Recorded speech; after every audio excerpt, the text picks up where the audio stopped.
The disciplinary process in South Africa is a manual, time-consuming nightmare. And that was before the COVID-19 rules came in. When the new rules come out over the next months and years to come, how is an HR manager, how is a business owner going to be able to survive? Here to talk to us is Gary Slom. Gary, welcome to scottkundle.com. Scott, nice to be talking to you in this unprecedented time in our lives with COVID. Yeah, look, it seems everything we do these days is online. So interesting that you're talking about this today.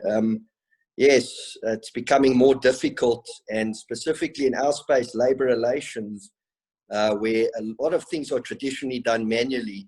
It's becoming even increasingly difficult to comply with what you need to in terms of labor relations.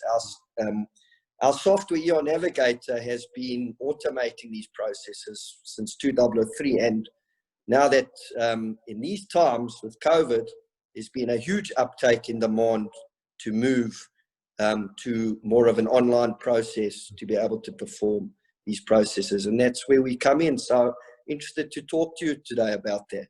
Absolutely. I mean, you say practice labor relations. I'd like to know what that specifically means. A written warning, not wearing a mask, the basic things, all the way to the complicated legal procedures and the preparation for a possible industrial relationships dispute from a legal perspective. To what level do you guys fit in on that really long spectrum of stuff that needs to be done from a HR perspective? Well, Scott, that's a very interesting question. We do it all. So, as you know, labor relations processes are very complex. It's not just as simple as issuing a warning or holding a hearing, but that's what most people think it is if you mention labor relations. It's a lot more complex. So, in fact, you need to perform specific tasks as part at specific times, actually, as part of a procedural steps that have to be followed. If you don't follow those steps, you could end up incurring an award at the CCMA, a monetary award, which you want to avoid at all costs. So in actual fact, you need to consider many things when practicing a labor relations process. So you've got to perform tasks. Incidents have to be fully investigated, documentation has to be completed, and you have to complete it correctly. And while you're doing all of this, on top of that, you have to be compliant with both the law and the company's policy.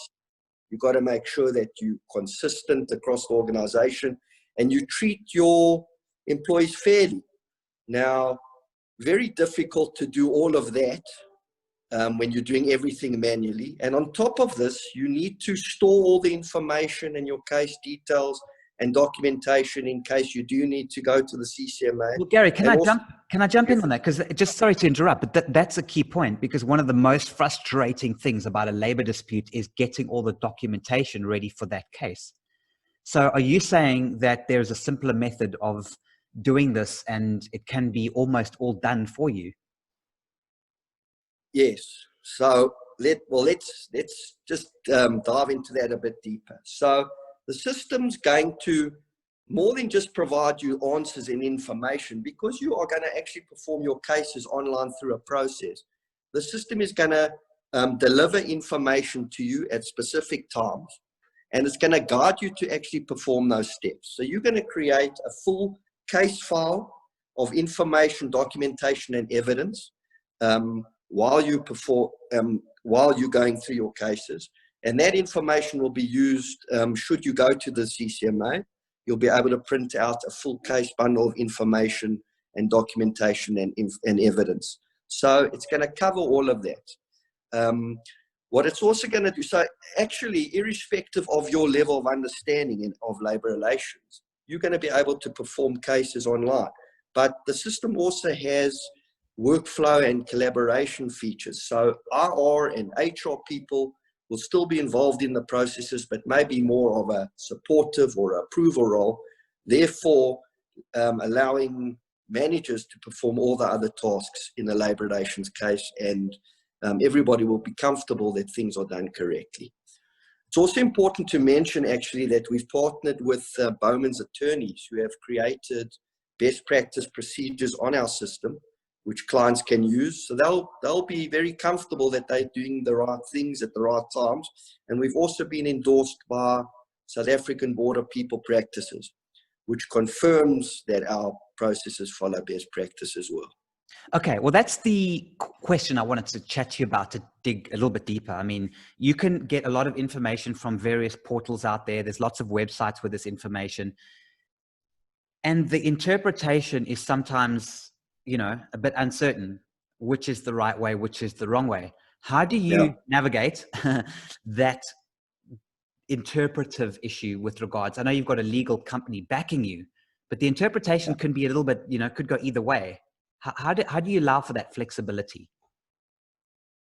Okay, well, it's first of all important that we distinguish ourselves from these information portals out there. Those are just websites where you'll be able to pull some information, maybe a bit of guidance.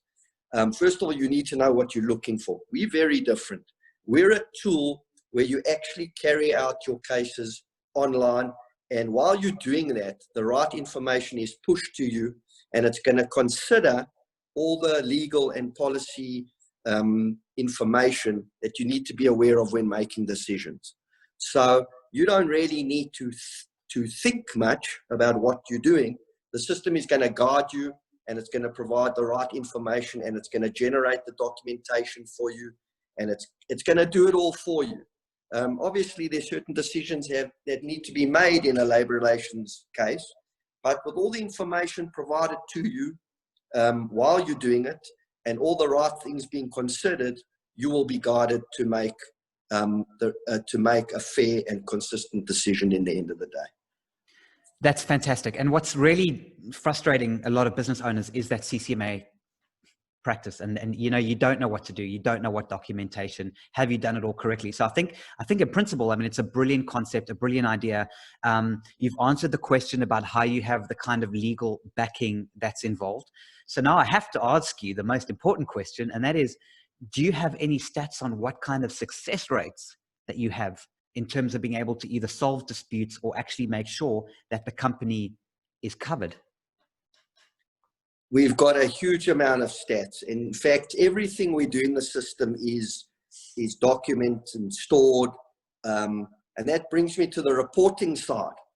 There's a very extensive reporting capabilities in the system. Clients will be able to determine exactly their success rates and how they're doing at the CCMA and things like that. Obviously, I can't disclose if you're looking for overall stats at this stage, but all the information would be there, and people would be able, and clients would be able to get that type of information out of the system very easily. So you have I think what I'm asking is, you have a good track record. I mean, if you're going to win a case, you've got to maximize the documentation and information. Do you have any statistics about the fact that you can say, well, you know, our clients have reduced their overall number of complaints by X, or saved this many resources by Y? At the end of the day, you can do things 100% correctly. It doesn't mean an employee may not take you to the CCMA. They may still do that. But the fact that you have followed the right process, done the right, performed the right steps and the right tasks in the right order, generated the right documentation, explained everything to the employee, you're consistent in terms of your decisions, you're fair, and all of that is in place, the likelihood is you go to the CCMA, you're not going to go past the first stage, which is conciliation, because the commissioner should recognize that you have done everything correctly and you've tried to do things as fairly as possible. That's where we come into it. But obviously there's always, you know, individuals involved, but all we can do is make sure that the company does things correctly. Brilliant. Gary, when does your service end? I mean, do you keep on going and here's the documentation, good luck in the CCMA, buddy, and then it's no longer your hands? Or do you actually allow people to actually go through even further? Well, what happened in the CCMA? This happened. Well, now this So look, discipline is just one of the modules in our system. So you'll run your disciplinary case on the system. You will then actually, when you go to the CCMA, you will actually start the CCMA case on the system. It will create your full bundle for you using all your documentation, and you will actually also perform your CCMA tasks on the system. Everything is tracked from discipline through to CCMA. And we also have other modules as well. We handle grievance procedures. We handle incapacity procedures, which is your poor performance, your ill health procedures. We also handle Section 189, which is to do with retrenchments. So all the important aspects of labor relations are handled. Phenomenal. No, that's brilliant. So final question, Gary, where can people get hold of you? ER Navigator. Go to our website, www.ernavigator.com. All the information is there. You can get demos, you can watch videos, we can send you information. We got our contact details on the website as well if you want to get hold of us. We run webinars as well. So any information you're interested in, we have to help. Gary Slom, thank you so much for joining me on scottkundle.com. Thanks for having me. Thank you.